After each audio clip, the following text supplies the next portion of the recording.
Look, I know it's taken a little while, but we are getting a glimpse of the future for Gophers men's basketball. And you know what? That future is blindingly bright. Hey, You are Locked On Golden no matter what we're Gophers, going to do here, we're just going to keep rowing. your daily podcast on the Minnesota Whatever Golden turns out, however it Gophers. turns out, we're just going to keep rowing. Part of the Locked On Podcast Network, your team every day. We're just going to keep rowing, and keep rowing.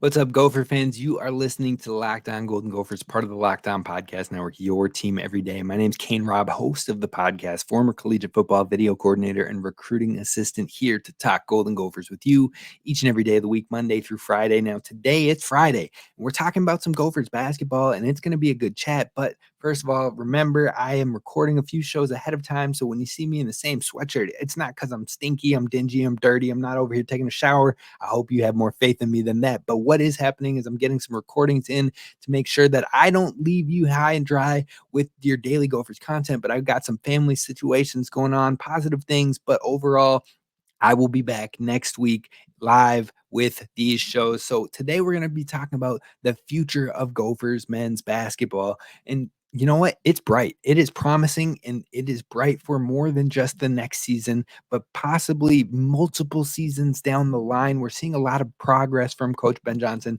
which, you know, it started slow. It started slow, and it was maybe a little bit painful to start with, but we're seeing that progress, and hopefully it continues to build, and we see something that will be like, man, remember when folks were complaining, trashing Ben Johnson? And hopefully he's a dude who's getting us back to the tournament year after year after year, competing in the Big Ten, and hopefully someday ranking in the top 25 more consistently and being a powerhouse program. Now, that is high hopes. That is, fingers crossed, the goal and what will be. I'm going to speak it into existence right now.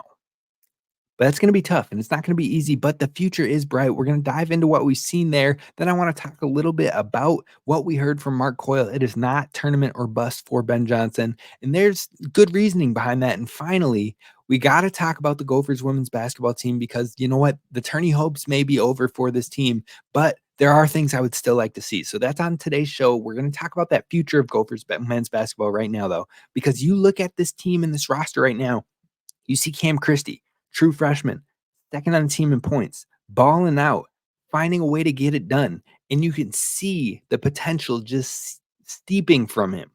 I think he is going to be a critical player, and maybe he only plays 2 years for the program, but those 2 years will be fully embraced and help this program moving forward, because when future Gophers recruits, they see Cam Christie come in as a true freshman, have the success he does, and then hopefully sophomore year see the leap that he can continue to add on to, maybe see the Gophers make some postseason noise. All of a sudden, maybe Cam Christie gets a look in the NBA, and all of a sudden people are like, whoa, you can do that at Minnesota. Oh, they're on the rise. They're on trending.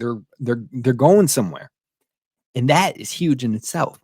But you've still got youth on this team, set to be on this team moving forward, that could really continue to funnel that success long term. You've got Caden Betts, who is a redshirt freshman right now. He doesn't get a whole lot of tick right now, but he can continue to play into a bigger role. I really like his upside. I think he has great three-point shooting ability. I think as he continues to get stronger, he can be a more aggressive attacker, kind of like what we saw from Jamison Battle. Maybe not as much ISO, but the strengths of Battle's game and even the positives we've seen of Battle with Ohio State, I think Caden Betts can step into that type of role in the future.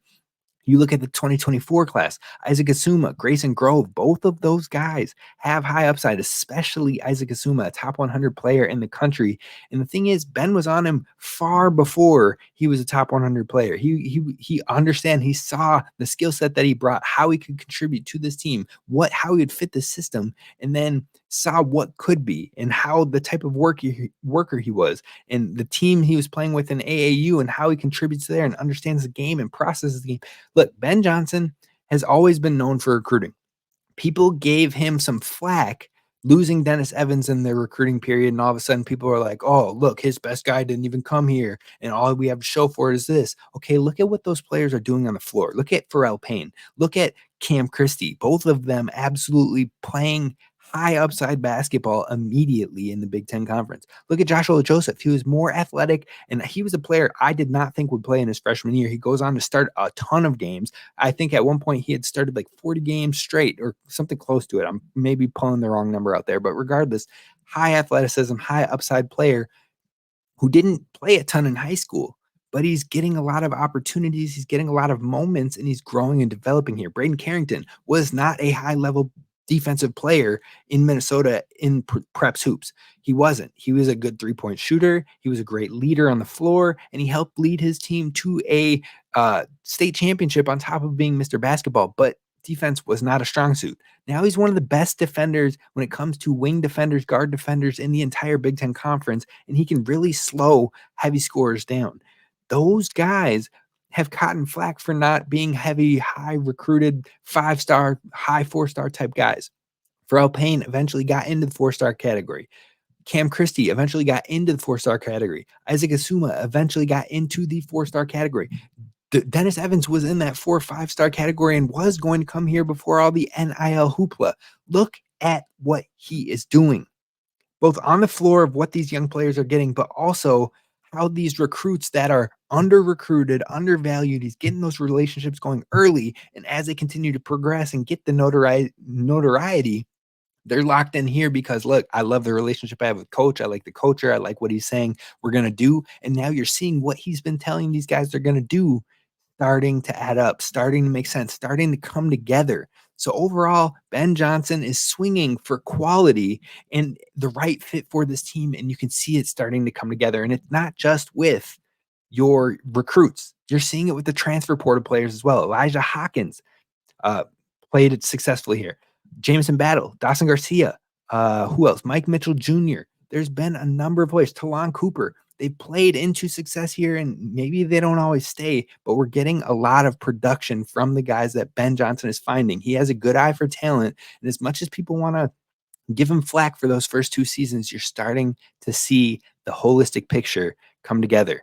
Now, in this 2024 class, we had 8 offers out there. 4 of the 8 were Minnesota guys. 2 of those guys landed here. 2 of them landed in Wisconsin, and the 4 other players that were offered were a 7'3" center who went to Purdue, a 5-star who was from Wisconsin who chose Duke, and 2 California combo guards that went to USC and Houston, both 4-star guys. He is going after higher recruited guys or players that not only fit the system, but have that high upside. So far, looking at the class of 2025, he has offered 10 players. 8 of the 10 of those guys are 4-star players. So Minnesota is swinging big early.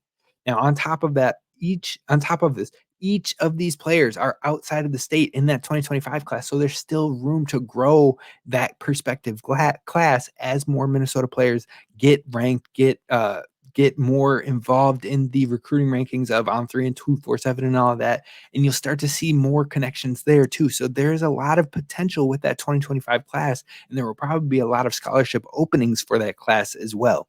Now, the biggest thing you are seeing, though, is his commitment to high-level players and building those relationships. Cam Christie, Dennis Evans, prior to leaving with all the NIL stuff, Isaac Asuma, you're seeing guys who have high floor IQ, who understand the game, who have that work ethic, who have that confidence and the alpha mentality we've already talked about, and guys that are under-recruited and playing into even more upside. I think overall, he was all in on Payne, even over a few of the offers that maybe were already out there and other people were telling him to go look that way. And he was like, nah. Once he saw Pharrell Payne in his one of his games that he went to go visit, he was like, this is the guy we're going for. He was all in on Cam Christie. He was all in on Asuma, even with Freitag here in the state, and had been rated as one of the best kids in the country for year after year after year. All of a sudden, he's passed up by Isaac Asuma, and Ben picked Isaac Asuma as his guy way early on before the notoriety. So overall, he's seeing these guys as AAU recruits in their high school ball, and he went and saw those guys creep up and get into the 4-star territories, but he was seeing that prior to it ever happening. That is the type of thing you like to see in a head coach in their recruiting times, even like what we said with Josh Ola-Joseph earlier. So if you look at the program, it is actually seeming to show some real promise, and it needs to continue to trend that way. I'm not just saying, oh, yep, here we are, it's done. No, it needs to keep building and keep growing and keep showing that progress. But even looking at the transfers, even looking at the recruiting success that has been happening, it is starting to come together, it's starting to click, it is starting to show signs of life. Now, this process may have been massively slow. It may have been a huge struggle to kick off the first 2 years. But as Coach Ben Johnson mentioned after the Northwestern game, he's played here. He's been an assistant coach here, and now he's a head coach here. This isn't a quick fix program, plain and simple. You can go out there and you can stack up talent and go try to win immediately, quick fix, and try to get it done. And eventually, if that talent falls off and you didn't bring in the people the right way, you might not be able to sustainably do that. You might have had one good year in there, but he doesn't want one good year. He wants this program that he's grown and loved and played for and coached for to become a program that is sustainable and that it has a culture and that continue to be consistent and be in the conversation with the top teams in the conference. And in order for that to happen, it needs time and it needs to happen the right way. We're getting the flashes of it now, and hopefully it continues to trend that direction. And hopefully Minnesota will continue to stack on wins this season. Their continued success this year could reap massive benefits for that class of 2025. But Gophers are in good hands there. So is it NCAA tournament or bust? A lot of people talked about that all year. Well, we got the answer from Mark Coyle, and we're going to dive into it coming up next. First, Gophers fans, we got to talk about our friends over at FanDuel. FanDuel is America's #1 sportsbook, and that is for good reason because they keep you posted, handled, and always giving you good deals when it comes to all things sports. That's why they're America's #1 sportsbook. But you talk about the Super Bowl, which is coming up this weekend. We're almost there. I can just taste the chicken wings and the buffalo chicken dip and all that, and sitting back on the couch watching Patrick Mahomes ball out, hopefully get his third ring, because I just cannot stand the San Francisco 49ers fans. And if you're a Niner fan, I apologize ahead of time. But regardless, all that sounds great. But it's even better when you get to go and place some super bets on top of it all. And there are so many ways for you to end the season with a W or 1 or 2 or 3, you name it. You can win all of the different opportunities when you place super bets in Super Bowl 58. But FanDuel also has bets for players that score the most touchdowns or have the most points scored by halftime or who wins the coin toss. All of that and more on top of you picking the winner of the Super Bowl. You can do it all over at FanDuel. And today you can visit at FanDuel.com/lockedon and take advantage of a new customer's first time deal. So if you're a new customer and you join today, you'll get $200 in bonus bets if you first bet $5 or more and it wins. So you take your first bet, you put a $5 bet down somewhere else, you win that, you get $200 in bonus bets to go all out on the Super Bowl. Again, go to FanDuel.com/lockedon and make every moment more with FanDuel, official sportsbook partner of the NFL.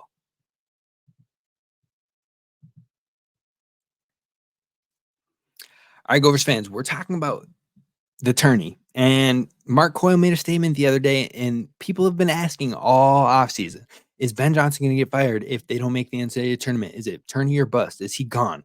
We need a new coach. All this, all that. Now, I feel like some people just have that need for immediate satisfaction. We're in a very reactionary time period these days.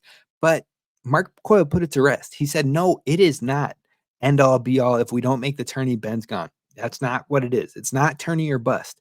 And you know what? That's good for Ben Johnson to continue to know that as long as he is showing project and building the project, as long as he is showing progress and he is showing that this thing is building the right way and the right direction for sustainable success, which is the mission here. We want a team that can compete year in and year out, not just one that goes and has a flash year and then all of a sudden they're back down in the dumps.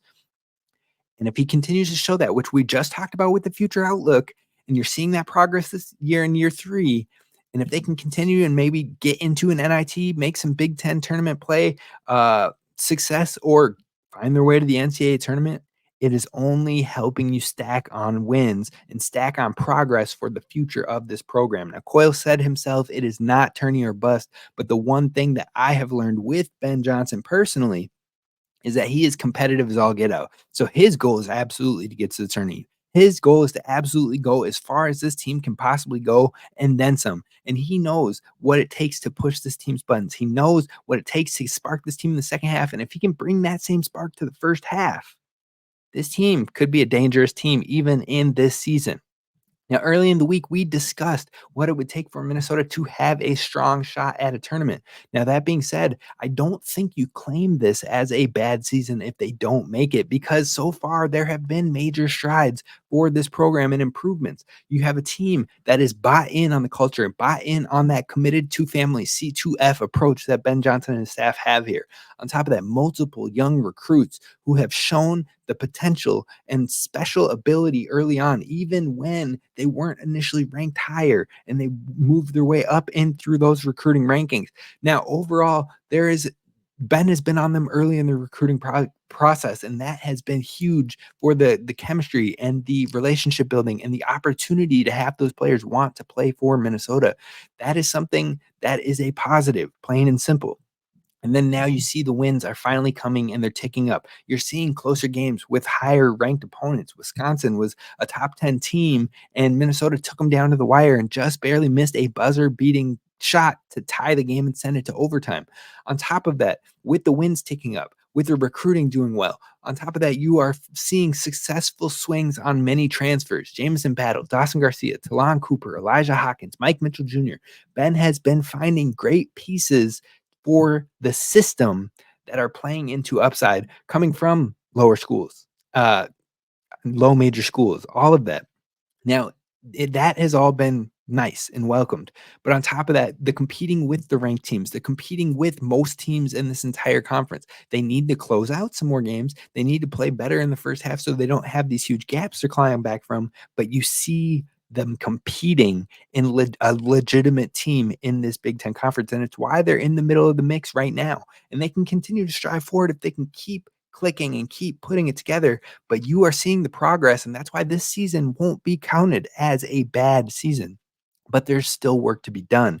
Beating ranked teams, you need to stop getting close, and you got to get the dubs. You got to be in the top half of the conference still. You got to make a run in the Big Ten tournament. You got to continuously develop the players in your program and maintain those players on your roster beyond the year. Keep them away from the transfer portal. Keep them bought in. Keep them wanting to develop here, progressing here, and building that culture that you are trying to create that is sustainable. Now, if you can do that, this, there is no ceiling. You can continue to grow and you can get to those goals. Now, this year has shown some signs, but I still would love to see some things from this Minnesota men's basketball team. And I want to see them win 18 plus games. I don't think there's any excuse why they shouldn't. There's been multiple games they probably should have won at this point. Missouri, Wisconsin, Michigan State. That's 3 right there that the Gophers very much probably should have won. You add those 3 games to their current record, you're looking at almost 19, 18 wins right now.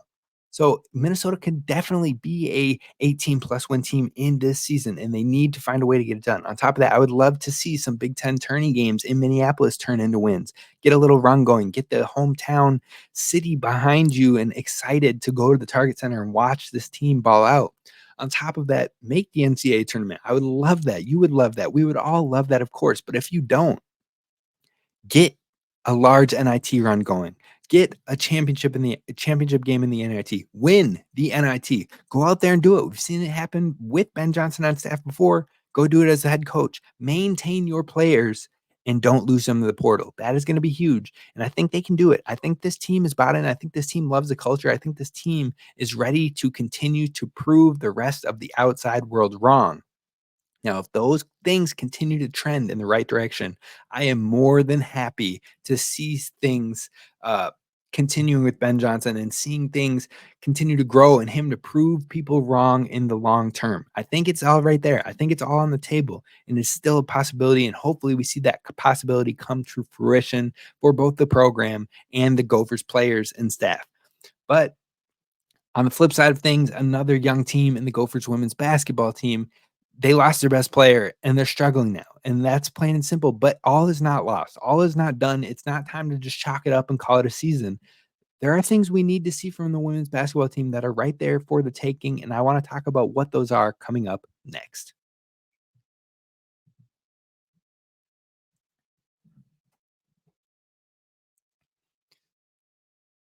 All right, Gophers fans, I want to wrap today's show up by talking about the Gophers women's basketball team that has been in a healthy spot, a good spot with Coach Plitzwhite. Now, yes, there have been some moments in games that they've dropped that maybe they shouldn't have. The Wisconsin game, the Illinois game, even with Mara Braun going down in the fourth quarter to injury. but you still have to pull those games away. And if you pull those away, you're currently sitting at 16 wins and hopefully trying to still fight and scrap and claw in these next few games that are all winnable. Rutgers, Northwestern, Wisconsin, Nebraska, all those games are winnable. And all of a sudden you're sitting at maybe close to 20 wins. And that could be huge for this Gophers team that's missing Mara Braun. But that's not the case right now. And they did drop some of those games. So what do you have to strive for to finish out this season, even without your best player, even with these struggles of the offense, even with lapses in judgment on defense every once in a while, and even with a lot of turnovers that need to be cut down?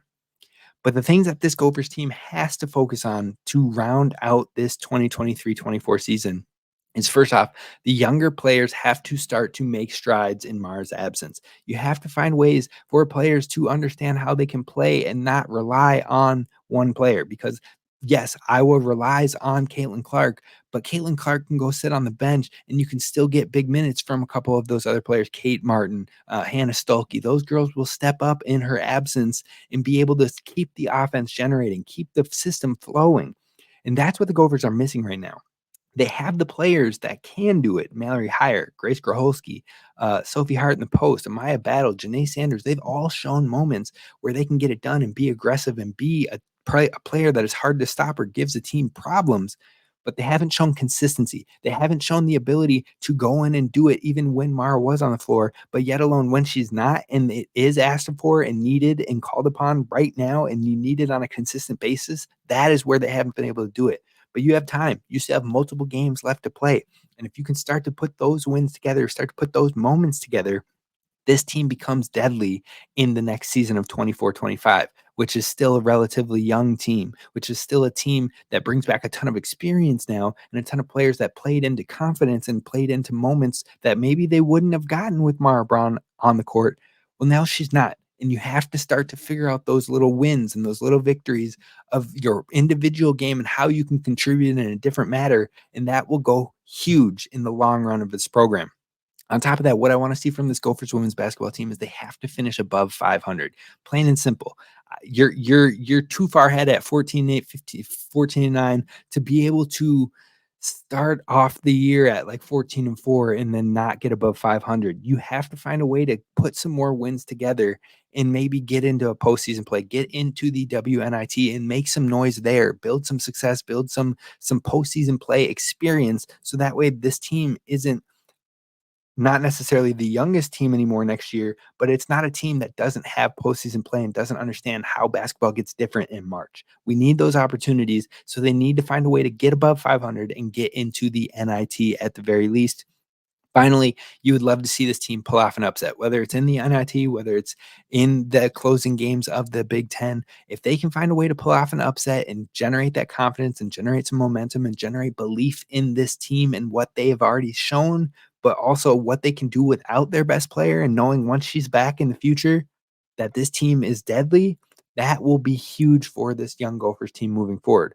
So after Minnesota's next game of Ohio State, Minnesota's next 4 games are ones that they should compete in down to the wire and hopefully be able to win multiple. You're talking about Northwestern, Rutgers, Wisconsin, Nebraska. All 4 of those teams are winnable games even without Mara Braun, and Minnesota should really strive to win 3 of those games.